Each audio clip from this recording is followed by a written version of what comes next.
What's going on, guys? Today is Wednesday, September 23rd. The biggest news story of today is that it is my 31st birthday, so happy birthday to me. And this episode of my top 5 tech and gaming news stories is going to look really, really different. So for those that don't know, myself and my wife Jessie, we do a gaming and tech podcast called Podcast Revived, which you can find at scaryifliteral.com. Well, we are going to start doing this podcast not only in the regular audio format, but in a video format. And this episode of Top 5 SiL Tech will be in the format of what this podcast will be like. So consider this a test run and sort of a sample of kind of what this podcast will actually be. They usually run 30 to 40 minutes long, and they're usually a bit more gaming-centric than this is going to be. So check this one out. See what you think. If you like it, be on the lookout for upcoming episodes. They will be on the YouTube channel, or if you want to hear just the audio version, like I said, scaryifliteral.com. There's a link up at the top to find it there. There are also links in the corner that will have links to iTunes, Spotify, everywhere else you can subscribe to the podcast. So that's enough waffling. Enjoy this episode, and we'll see you on the next one, which will be this coming Friday. We'll be back to a normal episode of Top 5 Tech.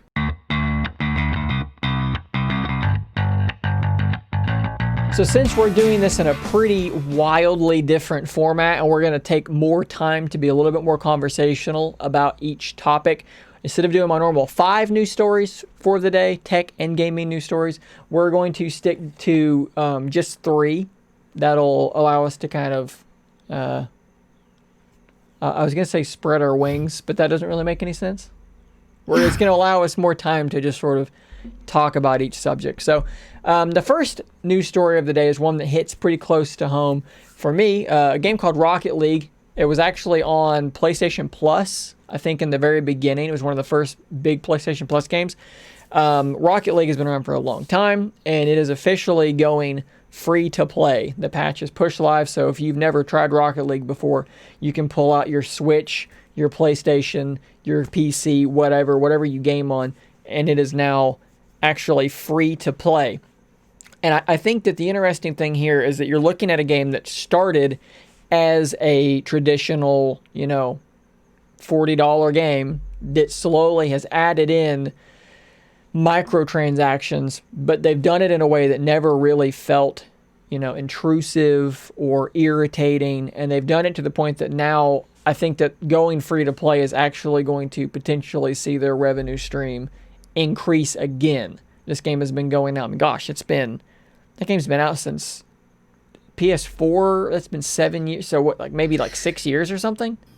I don't remember when it came out, but it was right around when the PS4 came out. Yeah, it's been a long time, and the fact that going free to play for Rocket League, they're going to be able to see a new increase in their revenue stream. Oh yeah. Really, so I didn't know that they had microtransactions. What is that about? Well, you've got basically almost like loot boxes. So you can customizations, like appearance things. So different. Oh, okay. Everything about your car, from the wheels to the paint to your explosions when you score, your trails, all of that stuff is customizable. So you get the ability to really kind of express yourself, if you will, in that way, and it doesn't affect the gameplay. You can play with a really crummy looking vehicle, something that doesn't have a lot going on, and it's not going to affect the way that it's played. The game is going to be exactly the same for you. It's just it's all about appearance. So that's actually something new. I haven't played in a long time, so to me that was news to me. Yeah, but I mean it's good though. It's all appearance based. I guess you can either grind and win these, or you can just buy them, but it's not going to affect your ability to play. And they will release, back in the day, they released the Batmobile. $3 and you can be the Batmobile and playing Rocket League. That's fun. That's a cool little thing that they can continue doing. They've got, I guess now that they're doing a battle pass, you can see here, and hopefully this is, easily legible. Hopefully the text isn't super duper small for what we're trying to do here. But they've got what's called Rocket Pass now. So just like in Fortnite with their battle passes, you're going to have essentially a battle pass there, which is going to allow you to rank up and to earn new things, new car bodies. I think this is actually really cool. And for me, I go to PUBG, and I'm like, why is this not what PUBG is doing? I mean, they had like this thing that they were doing there for a while where you all had different challenges and stuff that you had to meet. Yeah, and that is still a thing in PUBG. You still do have your quote unquote battle pass, but you still have to pay for the game. It's a $40 game, and then you have to then you buy the battle pass. I mean, honestly, at this point, with their decline in player bases, maybe they need to go free to play, and maybe they'll bring in new players. I honestly think that it would. I think that there are a few games that could, maybe Rocket League does this, and in 6 months they can post and say, our profits are up, we're looking great. And maybe everyone else will see this and will follow suit. Yeah, I mean, it'd be a good thing for people. Anybody who can download a game that's really popular that maybe they couldn't afford before. Maybe it brings in a bunch of new kids who play it, which Rocket League is very popular with younger people. Yeah, definitely. And I mean, it's good for everybody. Are you hearing an ice cream truck? I don't know if this is going to pick up on camera or not, but I'm almost positive an ice cream truck just drove by the front of the house. Because while we're talking... Yeah, when you stopped, I could hear it. Mostly I'm hearing an echo on myself, but I'm going to try and ignore that. Oh, I wonder if that's going to be picked up in... Let me turn you down in my headphones a little bit. Okay. Hopefully that's not being picked up in the recording. Maybe it was. We'll turn it down a little bit. Maybe we'll see. Let's see if that helps. But yeah, I think that, maybe this, to me, free-to-play sorts of games with battle passes, if done correctly, I think that's kind of the way of the future for a lot of these games. And I think that, it's kind of a double-edged sword in the sense that, you're building the expectation. Now a game comes out that's $60, and I think some people have the reaction of like, oh, I got to pay for this game. I got to pay for it. And where, a lot of kids are essentially now used to Fortnite, which is free. You don't, you just download it and off you go. Yeah, and then play. So it's good and it's bad. It's good that it lets people that, don't have $60 or even $40 laying around, they can now play this game. But do you also set the expectation that all games should be free? I feel like certain games should be free. Like, to me, some of the competitive games like PUBG and Fortnite, I feel like since they don't already have that legacy behind them, like Call of Duty or Battlefield, for them to go free to play, that would be really good for them. Games like that haven't been around forever, that we're not used to getting a new one every single year. Right. And look at, Apex has been crushing, doing this exact thing. Yeah. So Warzone, Warzone's huge. Warzone is making, EA a lot of money. So I think it's a potentially a big deal. But Rocket League is one of the first really big games that have gone free to play in recent memory. They've started off with a normal, model and have now gone free to play. So really interesting, something I'm going to keep a close watch on and see if it does affect, other games. I'd love nothing more than to see PUBG go free to play. I think it would address a lot of problems. A lot of things would have to change to make it work, but it is definitely doable. So news story number 2 is kind of a sad one, kind of a funny one. Hopefully it won't be super sad, but it appears that a whole lot of people scrambled onto Amazon to buy the Xbox Series X and accidentally purchased the Xbox One X, which is the last gen console. Boy, oh boy, does Microsoft have a weird system when it comes to naming their games. It's confusing. You've got, all right, you got the Xbox. You got the Xbox 360, right? Then you got the Xbox One, which is not to be confused with the original Xbox, which was the Xbox One. The 360 was 2, Xbox One was 3.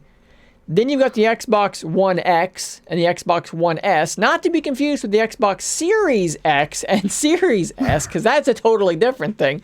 Like, good Lord. You remember when the Wii came out and then they did the Wii U? And like, I had, like, I was always like the tech guy of like the family. So I had family members that were like, oh, the Wii U, that's like an add-on for your Wii, right? Like it's a tablet for your Wii. And I'm like, no, it's a whole nother But system.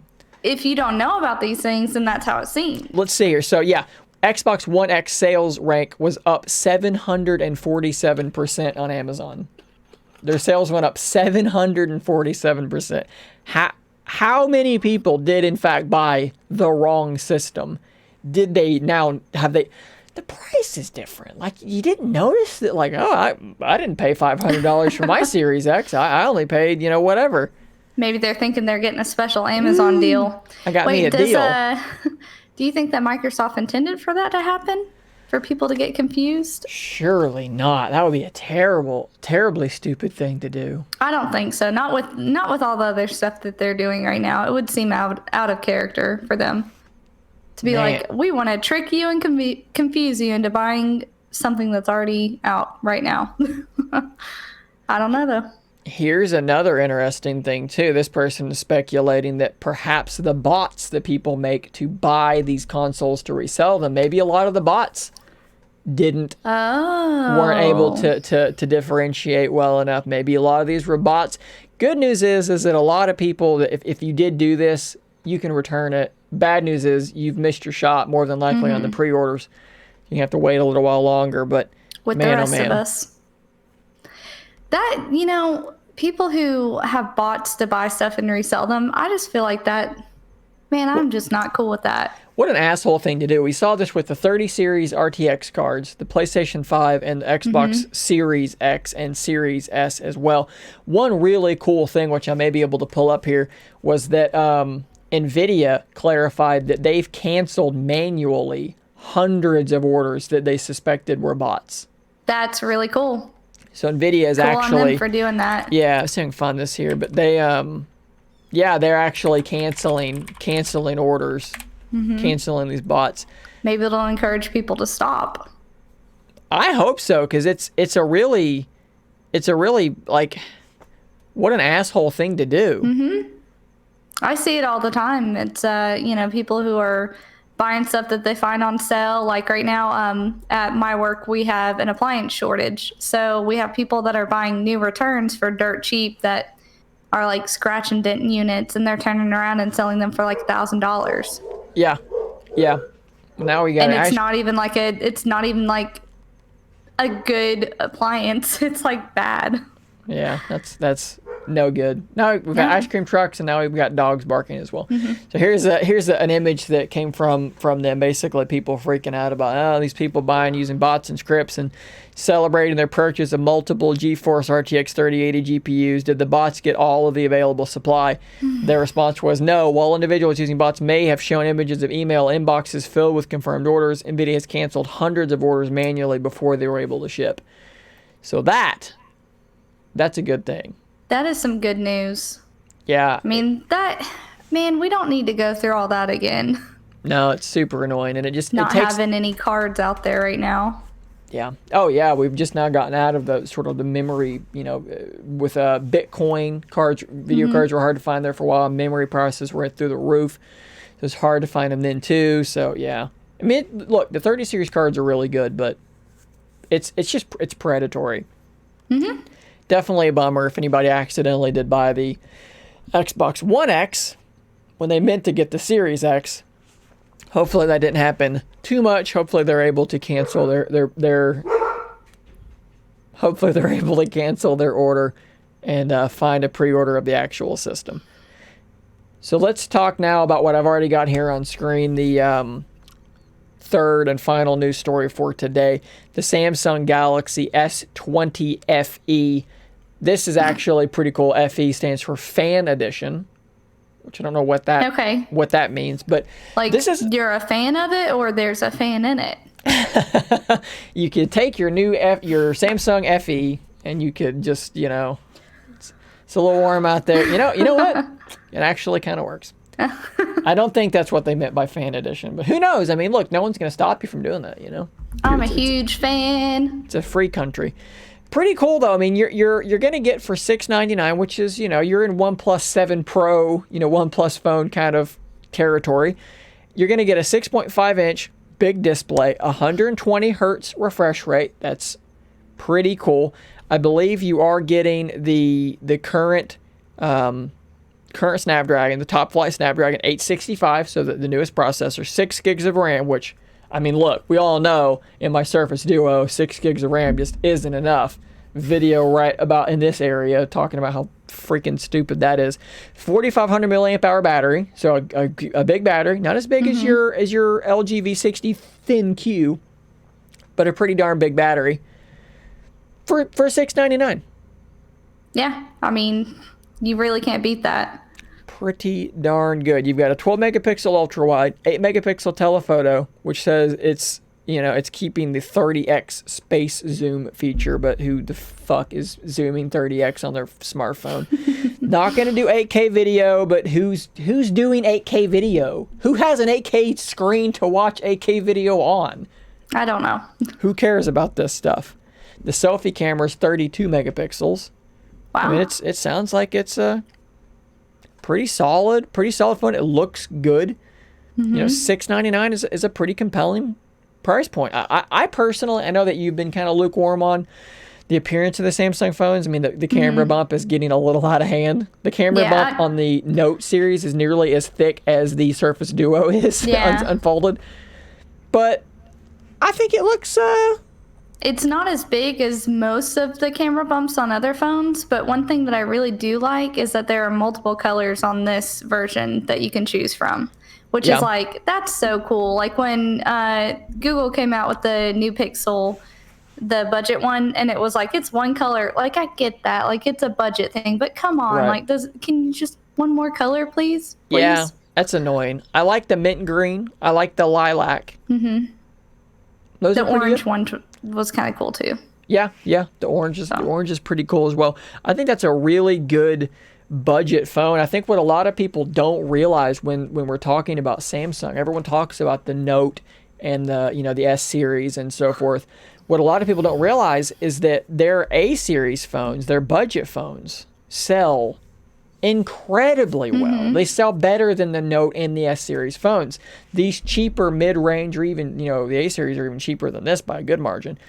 This is Samsung's bread and butter. This is where they make their money. So pretty big deal to come in with a mid-range phone. I still think that the mid-range is the most interesting segment in the smartphone world. I think that it's the most interesting because with the top end, I like reading about the folding phones, the crazy high end. Obviously, that is interesting. But like the new S series phones, like, all right, it's expensive and it's nice. It's really good. I get that. And it's really like the same iteration that we've already seen. It's kind of boring to me. Like what I'm curious about is, again, you may think I'm crazy, but I'm really looking forward to hearing about the Pixel 5. This thing, if it's going to be $400 or $499 or something like that, and the specs are the mid-range 765G, I want to see this thing in action, and I want to see what exactly Google is pulling off with that spec sheet. Lower specs. Yeah, I think it could be really, really interesting to see. I think you almost get more innovation by necessity in the cheaper phones. Sure. Because they know that you can't just load out the spec sheet and go, we don't need to innovate. It's just got big numbers everywhere. They actually have to do something interesting. So, I think here you're basically getting, the S series or the Note's little brother for damn near half the price almost. For sure. Hey, listen, I'm all about having cheap technology available for people. I want to see my mom carrying around a really decent phone that cost her half of what, one of the flagship phones costs, and see her have like a decent camera and be able to post pictures that aren't blurry and right, definitely, stuff like that, because she's not willing to buy a flagship because she just wants a phone. $1,000. Yeah, she just wants a good phone, like most people. Most definitely. Well, guys, I think that's all the news I've got for you today. Like usual, Monday, Wednesday, Friday, I do my top 5 gaming and tech news stories, or tech and gaming news stories, depending on which order I decide to say that, which I seem to flip it around every time I do say that phrase for some reason. Obviously, this one is a little bit different, and, as I said in the intro, I'll restate it to some degree here.